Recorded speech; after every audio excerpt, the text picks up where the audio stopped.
السلام علیکم سامعین، 8 ربیع الثانی کی تاریخ شروع ہو چکی ہے، 11 اکتوبر ہے۔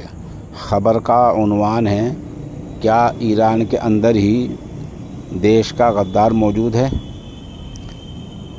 یہ عنوان ہم نے اس لیے دیا ہے، خبر یہ آ رہی ہے کہ ایران کے مذہبی رہنما آیت اللہ خامنئی نے فوج کے اہم کمانڈر اسماعیل قانی کو ہاؤس اریسٹ کر دیا ہے، گھر میں نظر بند کر دیا ہے، اور بتایا جا رہا ہے کہ ان سے پوچھ تاچھ ہو رہی ہے۔ قوی شبہ یہ کیا جا رہا ہے کہ انہوں نے ہی اسرائیلی فوج کو حزب اللہ رہنما حسن نصر اللہ کا پتہ دیا ہے کہ وہ اس وقت کہاں ہیں، کس حالت میں ہیں۔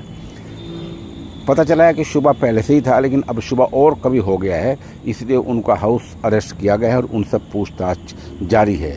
بہت ممکن ہے کچھ نکل آئے تو بعد میں کوئی اور قدم اٹھایا جائے، اور بہت ممکن ہے کہ نہ بھی کچھ نکل آئے، معاملہ یوں ہی چھوڑ دیا جائے۔ بہرحال فی الحال اتنی خبر ہے کہ آیت اللہ خامنئی نے